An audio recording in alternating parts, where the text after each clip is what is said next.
함께 은혜 받으실 말씀은 마가복음 10장 13절부터 16절까지입니다.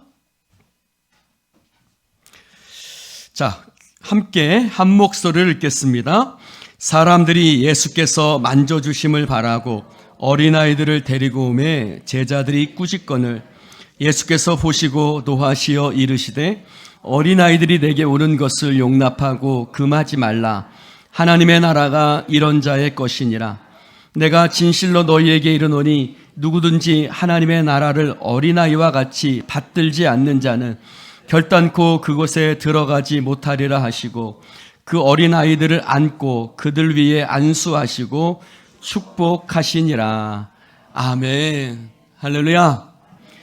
여러분, 마가복음 강해를 계속하면서 특별히 요즘 말씀을 들으면서 어떤 생각이 드십니까? 혹시 계속 뭔가 반복되는 말씀인 거 아닌가 하는 생각이 드실지도 모르겠습니다. 왜냐하면 요즘 한 두 달 동안 계속 증거되어지는 말씀 속에 그 말씀 속에는 항상 어떤 사람이 마음에 안 들면 품어주고 안아주고 사랑하고 뭐 이런 말씀들이 계속 반복이 되어지고 있습니다. 설교를 준비하는 저에게도 뭔가 계속 반복된다라는 생각들이 드는 것이 사실입니다. 오늘 우리는 지금 제자로서의 삶에 대해서 예수님께서 하시는 말씀들을 함께 나누고 있습니다. 그런데 그 제자로서의 삶을 이야기하시는 그 말씀이 바로 누구에 대한 태도를 이야기하고 있냐면 사람에 대한 태도를 이야기하고 있다는 것입니다. 하나님에 대한 태도가 바로 사람에 대한 태도로 이어져야 된다는 것입니다.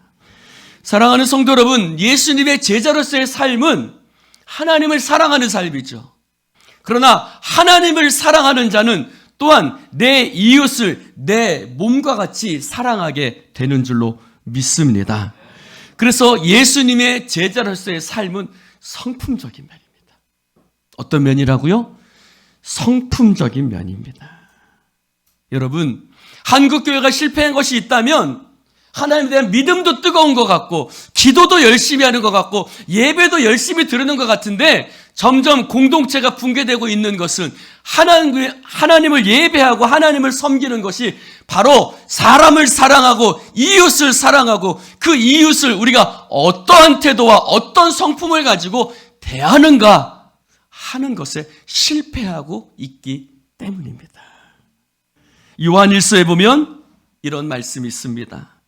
빛 가운데 있다 하고 그 형제를 미워하는 자는 지금까지 어둠에 있는 자요, 그의 형제를 사랑하는 자는 빛 가운데 거하여 자기 속에 거리낌이 없으나 라고 말합니다. 빛 가운데 있다 하면서, 즉 예배를 열심히 드리고 기도도 열심히 하고 봉사도 열심히 하고 헌신도 열심히 하는 빛 가운데 있다고 하면서 그 형제를 미워하는 자는 어디에 있다고요? 어둠 가운데 있다. 그의 형제를 사랑하는 자는 빛 가운데 있고 그 속에 거리낌이 없으나 그의 형제를 미워하는 자는 어둠에 있고 어둠에 행하여 갈 곳을 알지 못하나니 이는 그의 눈이 어둠에 멀어져 버렸기 때문이다. 할렐루야. 할렐루야. 사랑하는 성도 여러분, 형제를 미워하면서 하나님을 사랑하는 것, 형제를 미워하면서 하나님을 사랑한다고 말하는 것, 그것은 거짓말하는 거다. 보이지 않는 하나님을 사랑하지 못하면서 어떻게 보이는 형제를 사랑한다고 말할 수 있느냐. 요한은 성경 말씀에 네가 형제를 사랑하지 못하면서 하나님을 사랑한다고 말하는 것은 앞뒤가 안 맞는 말이다. 그런 말을 하고 있는 것입니다. 누구든지 하나님 사랑하노라 하고 그 형제를 미워하면 이는 거짓말하는 자니 보는 바 그 형제를 사랑하지 아니하는 자는 보지 못하는 바 하나님을 사랑할 수 없다. 하나님을 사랑하는 것, 하나님을 사랑하고 예수님을 사랑하고 그 제자로서 예수님을 따라가는 그 삶, 그것은 곧 형제를 사랑하는 삶으로 연결될 수밖에 없다는 것입니다. 그래서 제자로서의 삶을 이야기하면서 이 말씀이 계속적으로 반복적으로 느껴지는 것은 제자로서의 삶이 바로 형제를 사랑하는 삶이기 때문입니다. 지금 여러분 누군가 마음에 안 드십니까? 누군가를 미워하고 있습니까? 그 사람만 보면 속이 부글부글 끓습니까? 여러분, 만든 말입니다. 있어요. 그 사람 보면 여러분들만 아니라 다른 사람들도 속이 부글부글 끓어요. 그런데 하나님의 사랑은 당연한 것을 뛰어넘습니다. 뭐 한다고요? 당연한 것을 뛰어넘습니다. 왜냐하면 하나님께서 누군가를 보면서 속이 부글부글 끓고 불편한 여러분들도 하나님은 사랑하시기 때문입니다. 성경 누가복음 마태복음 18장에 보면 어떠한 임금님의 이야기가 나오죠. 1만 달란트 빚진 사람이 있습니다. 여러분 1만 달란트가 얼마일까요? 1만 달란트가 얼마 정도 된다고 생각하세요? 한 달란트는 6천 데나리온입니다. 데나리온이 뭐냐? 데나리온은 노동자의 하루의 품삯입니다. 제 사례비를 기준으로 봤을 때 10만 원을 봅시다. 10만 원을 보면 6천 데나리온이면 얼마예요? 6억 원이죠. 6천 데나리온이니까 6천일의 품삯이니까 아이고 가져본 적이 없어서 말도 안 나오네. 6억 원입니다. 6억 원. 자, 6억 원입니다. 그러면 6억 원인데 한 달란트가 6억 원인데 1만 달란트예요. 그러면 얼마입니까? 얼마죠? 곱하기 만이니까 60조죠. 어마어마한 돈입니다.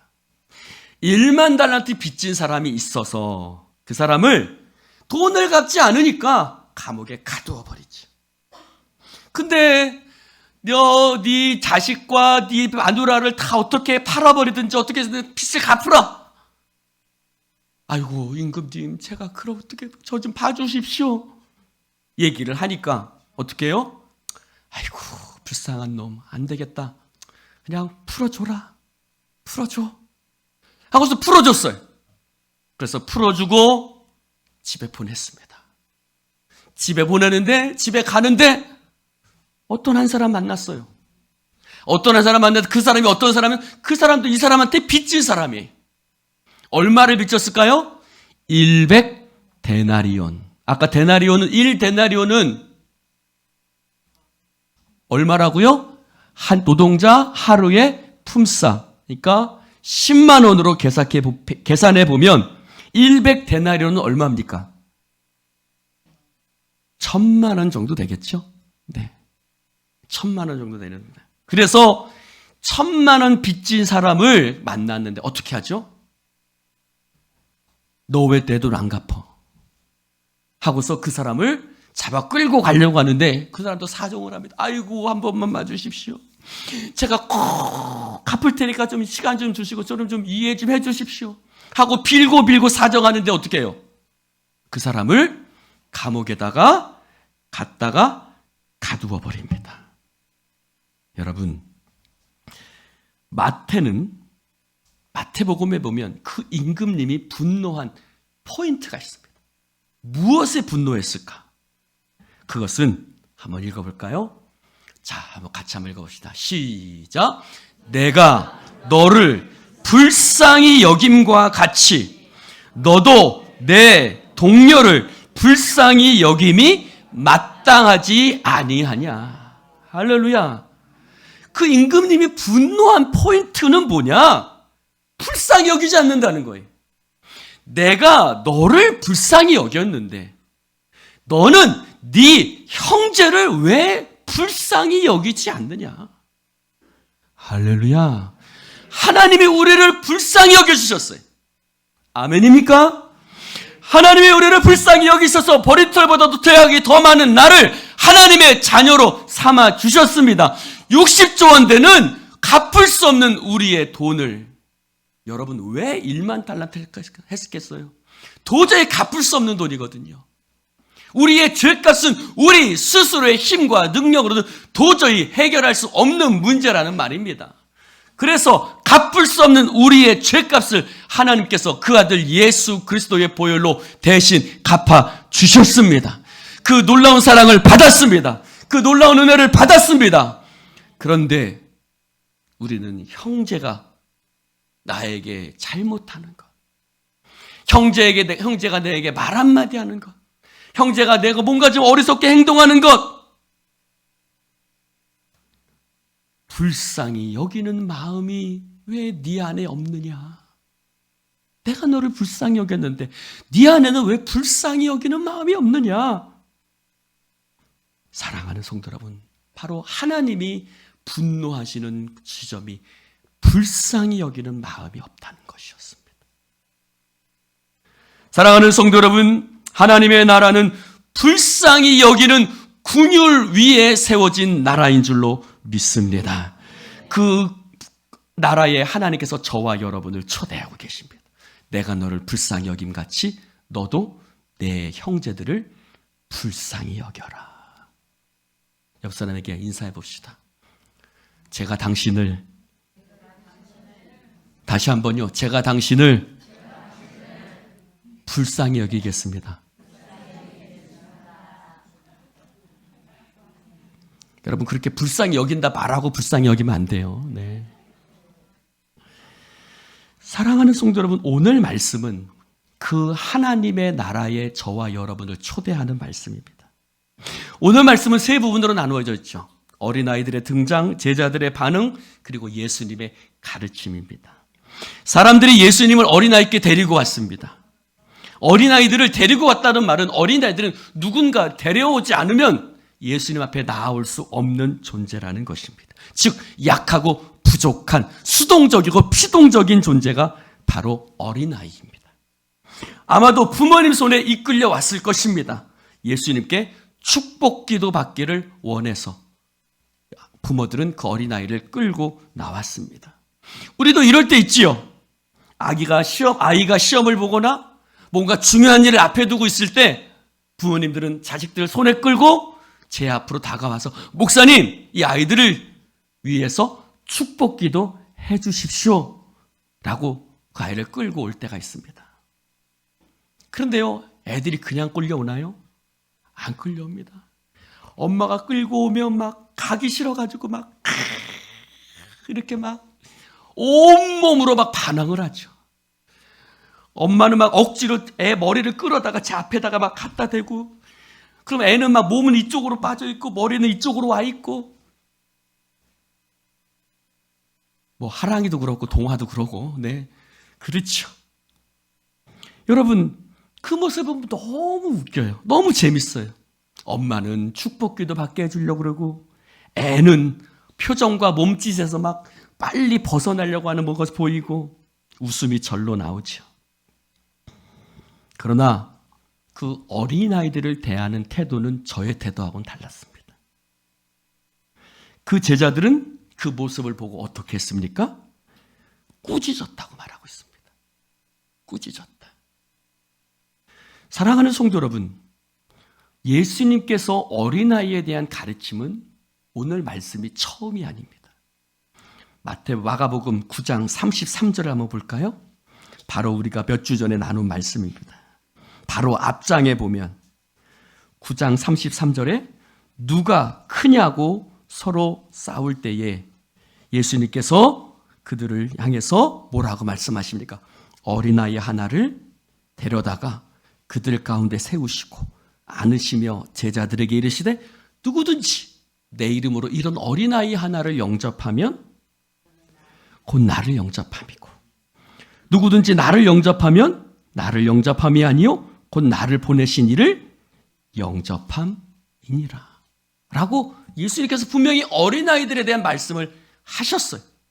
그런데 오늘 제자들은 어린아이들을 데리고 예수님께 데리고 나오니까 제자들이 어떻게 했다고요? 꾸짖었다는 거예요. 꾸짖었다는 거예요. 사랑하는 성도 여러분, 제자들은 그 하나님의 말씀을, 예수님의 말씀을 까맣게 잊어버렸는지 어린아이들을 향해서 꾸짖는 모습을 보이고 있습니다. 자, 그럼 저를 봅시다. 제자들은 예수님의 말씀을 까먹었기 때문일까요? 우리가 쉽게 그렇게 생각할 수 있죠. 아, 제자들이 예수님 말씀을 까먹었나 보다, 잊어버렸나 보다, 그렇게 생각할 수 있습니다. 그러나 아닙니다. 제자들은 예수님의 말씀을 까먹은 것이 아닙니다. 그 단어를 어떻게 알 수 있느냐? 꾸짖는다라는 단어에서 볼 수 있습니다. 여러분, 이 꾸짖다라는 단어가 무슨 단어일까요? 꾸짖다라는 단어는 마가복음 8장 31절에 예수님께서 인자가 고난받고 사람들에게 넘기어 십자가에서 죽임을 당하고 3일 만에 다시 살아나야 할 것이다 라고 제자들을 모아놓고 말씀하실 때 베드로가 뭐라고 얘기하죠? 주여! 결단코 그런 일이 일어날 수 없나이다 하고 예수님을 향해서 분노하는 장면이 나오는데 그 말씀과 이 단어가 같은 뜻입니다. 한번 볼까요? 마가복음 8장 33절입니다. 마가복음 8장 33절 같이 한번 마가복음 8장 32절입니다. 마가복음 8장 32절 같이 한번 읽어봅시다. 시작! 드러내놓고 이 말씀을 하시니 베드로가 예수를 붙들고 뭐 했다고요? 항변했단 말과 꾸짖다라는 말이 같은 단어입니다. 할렐루야. 사랑하는 성도들, 이게 무슨 말일까요? 제자들은 예수님의 말씀을 까먹은 것이 아닙니다. 잊어버린 것이 아닙니다. 제자들은 예수님의 말씀을 받아들이지 않았던 것입니다. 십자가를 받아들일 수 없었던 것처럼 하나님의 나라를 받아들일 수 없는 거예요. 주님의 말씀을 받아들이지 못하는 거예요. 항변하다는 말과 꾸짖다라는 말은 에피티마오라는 말인데 같은 뜻입니다. 같은 말입니다. 즉, 제자들은 예수님의 말씀을 까먹은 것이 아니라 예수님의 말씀을 받아들이지 않았다는 것입니다. 목회를 해보니까 정말 그렇습니다. 목회를 해보니 정말 수많은 설교를 하고 여러분 수많은 하나님의 말씀을 전하는데 하나님의 말씀을 그대로 받아들이지 않더라고요. 최선을 다해서 설교하고 은혜를 받는 것 같은데 결국 제가 전했던 하나님의 말씀을 받아들이지 못했구나 하는 것을 순간순간 느낄 때가 많더라는 것입니다. 여러분, 저의 이 경험은 예수님의 말씀 속에 확인이 됩니다.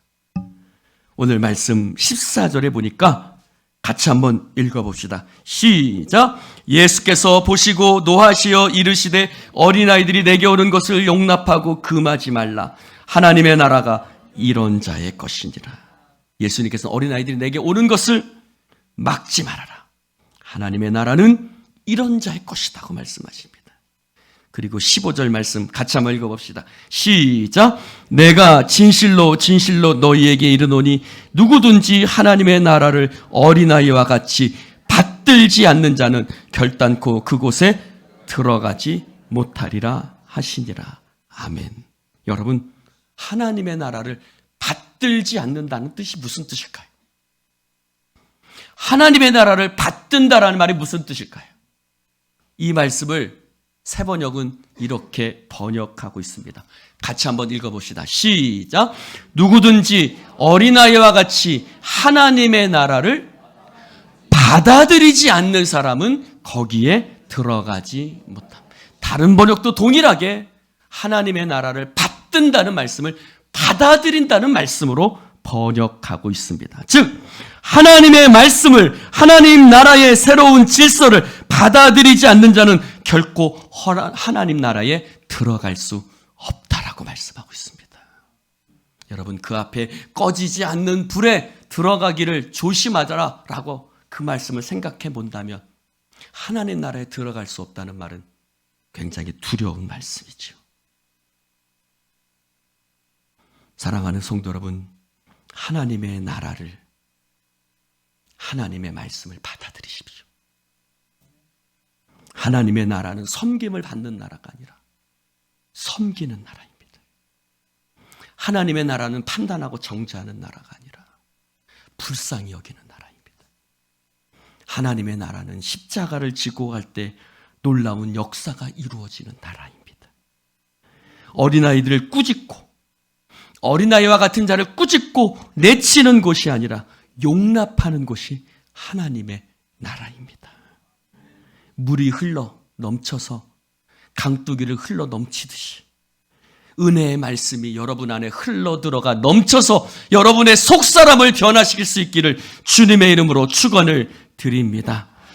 내 안에 있는 완악함들이, 내 안에 있는 교만들이, 내 안에 있는 세상에 붙들려 있는 여러 가지 생각과 여러 가지 가치관들이 하나님의 말씀으로 깨어지고 부서져서 새로운 하나님의 나라가 여러분 안에 건설되어 올 수 있기를 주님의 이름으로 축원을 드립니다. 설교 시간은 무슨 시간입니까? 바로 우리들 안에 있는 교만과 세상적인 아집과 세상적인 생각을 깨는 시간들이 바로 하나님의 말씀을 전하는 시간입니다. 하나님의 말씀 앞에 여러분들이 아멘하는 것은 내가 이제 세상적인 교만과 생각을 깨트리고 하나님의 나라를 내가 믿음으로 받아들이겠습니다 라는 뜻이 바로 아멘이 옳시다. 여러분, 우리 안에는 그런 견고함들이 있습니다. 그 견고한 성벽들이 있습니다. 여리고 성처럼 하나님 앞에 견고한 성벽들이 있는데 하나님의 말씀이 불이 여러분의 그 견고한 성벽들을 깨트리고 무너뜨리시는 이 시간 되기를 축원합니다. 여러분, 때로는 교회에 오래 다닌 사람들이 오히려 그 견고한 성벽들이 오히려 단단하더라는 겁니다. 하나님의 말씀을 오히려 받아들이지 않더라는 것입니다. 자기 생각에 갇혀 있더라는 것입니다. 절대 바꾸지 않고 자기 안에 꽉 들어박혀 있어서 절대로 그 밖으로 나오지 않더라는 말입니다. 제자들도 마찬가지입니다. 주님께서는 계속해서 반복적으로 말씀하고 계신데 제자들은 변화되지 않습니다. 신앙은요, 이 싸움입니다. 내 것을 내려놓고 새로운 하나님의 나라를 받아들이는 싸움입니다. 할렐루야. 내 신앙, 내 생각, 내 고집, 내 교만, 내 아집을 내려놓고 주님의 말씀으로 내 삶을 채우는 싸움이 바로 신앙의 싸움입니다. 어떤 사람이 길을 가다가 밭에 보화가 있는 것을 발견합니다. 뭔가 번쩍번쩍하고 있어서 가보니까 밭 속에 보화가 숨겨져 있습니다. 도대체 저게 뭘까 하고 보니까 금덩어리입니다. 여러분, 어떻게 하겠어요? 그 사람 어떻게 했겠어요? 예? 어떻게 하겠어요? 여러분 같으면 어떻게 하겠어요? 아무도 안 봤어요. 근데 그 밭에 금덩어리가 있어요. 나만 알아요. 어떻게 하시겠어요? 몰래 가방에 넣어 갖고 간다고요? 네. 그럼 제가 장로님 집에 가서 그렇게 해도 되는 겁니까? 여러분, 그 사람은 집에 돌아가서 자기의 있는 소유를, 있는 것 없는 것 다 팔아서 그 밭을 삽니다. 왜요? 자기가 가지고 있는 것보다 훨씬 더 큰 가치를 소유할 수 있기 때문에 자기가 가진 것을 모두 다 내려놓고 팔아버리죠. 남는 장사예요? 안 남는 장사예요? 남는 장사입니다. 사랑하는 성도 여러분, 천국은 이와 같다. 천국은 마치 밭에 감추인 보화와 같으니 사람이 이를 발견한 후 숨겨두고 기뻐하며 돌아와서 자기의 소유를 다 팔아 그 밭을 사느니라. 또 천국은 마치 좋은 진주를 구하는 장사와 같으니 극히 값진 진주 하나를 발견하며 가서 자기의 소유를 다 팔아 그 진주를 사느니라. 여러분, 여러분의 생각, 여러분의 아집, 여러분의 경험, 여러분의 지식을 모두 내어버리고 주님 앞에 나와서 주님의 말씀을 받아들이기를 주님의 이름으로 축원을 드립니다. 그 모든 것을 내어버린다 할지라도 손해보는 것 같지만 절대 손해보는 장사 아니요. 할렐루야. 여러분이 모든 것 내어버린다 할지라도 손해보는 장사가 아닙니다. 왜요? 예수 그리스도 안에서 우리에게 영원한 생명이 약속되어져 있기 때문입니다. 그래서 바울은 내가 가진 모든 것을 예수 그리스도를 위해서 배설물로 여긴다라고 말씀하고 있습니다. 여러분, 그가 가지고 있던 모든 것은 뭘까요? 배설물로 여겼던 것은 무엇일까요? 그 앞에 말씀에 나와 있어요. 같이 한번 읽어봅시다. 시작. 그러나 무엇이든지 내게 유익하던 것을 내가 그리스도를 위하여 다 해로 여길 뿐더러 또한 모든 것을 해로 여김은 내 주 그리스도 예수를 아는 지식이 가장 고상하기 때문이라. 내가 그를 위하여 모든 것을 잃어버리고 배설물로 여김은 그리스도를 얻고. 그가 말한 배설물은 뭘까요? 이게 나와 있습니다. 시작. 그러나 나도 육체를 신뢰할 만하며. 육체를 신뢰. 여기서 말하는 육체가 뭘까요? 내 생각, 자기 경험, 내 판단, 내가 생각하는 것. 왜요? 그럼 이렇게 얘기합니다. 그 다음 말씀 없어요? 나는 8일 만에 할례를 받고 이스라엘 족속이요, 베냐민 지파요, 히브리인 중에 히브리인이요, 율법으로는 바리새인이요, 열심으로는 교회를 박해하고 율법의 의로는 흠이 없는 자라. 육체적으로 보면 스스로를 믿을 수도 있는 사람이죠. 이 세상 어느 누구보다 인간적인 조건을 가지고 있었습니다. 그러나 이 모든 것을 예수 그리스도를 아는 지식 앞에 자신이 가진 모든 것이 의미가 없다는 것을 깨닫고 그는 그 모든 것을 배설물로 여기고 버렸습니다. 배설물을 껴안고 사는 사람은 없잖아요. 사랑하는 성도 여러분, 그렇습니다. 바울에 비해 어린아이는 아무런 소유권도 없고 권리도 없고 아무런 것도 주장할 수 없는 그런 존재였습니다. 어른들이 끌고 오면 끌려오는 것, 어른들이 데리고 가면 데려감을 당하는, 안으면 안겨짐을 당하는 그런 존재, 부드럽고 온유한 존재였습니다. 그러나 우리들은 어떻습니까? 우리들은 주님께서 지난주에 말씀하신 것처럼 완악하다. 완악하다. 완악하다는 말이 뭘까요, 여러분? 한번 가만히 생각해 봤어요. 완악하다는 말이 뭘까? 가만히 생각해 보니까 한 단어가 생각이 났어요. 뻗세다는 거예요. 뻗시다는 거예요. 여러분, 우리가 너무너무 뻗셔요. 오늘 말씀에 어린아이들을 안고 그 위에 안수하고 축복하셨어요. 그냥 안겨요. 데려오면 데려옴을 당해요. 그러나 우리들은 너무 뻗셔요. 우리들의 태도가 너무 뻗셔요. 사랑하는 성도 여러분, 뻗심을 버리시기 바랍니다. 하나님 앞에서 제발 뻗시지 마세요. 하나님의 말씀을 어린아이처럼 받아들이는 자 되시기를 주님의 이름으로 축원합니다. 사랑하는 성도 여러분, 이것이 바로 하나님의 나라입니다. 하나님의 나라는 온유하고 겸손한 것입니다. 하나님의 말씀을 믿음으로 받아들이십시오. 그곳에 놀라운 성령의 역사가 일어나게 될 줄로 믿습니다. 기도하십시다. 하나님 아버지, 감사합니다. 오늘 주님 말씀을 나누게 하심을 감사를 드립니다. 성령이여, 우리 가운데 기름 부어 주시옵시고 성령께서 오셔서 우리 안에 있는 완악함들을 깨트려 주시옵소서. 하나님의 말씀이 우리 안에 있는 모든 교만과 아집을 깨트리게 하여 주시옵시고, 하나님, 우리의 뻗심을 내려놓게 하시는 놀라운 불같은 역사가 나타나게 하여 주시옵소서. 혼과 영과 관절골수를 찔러 쪼개게 하여 주시옵소서.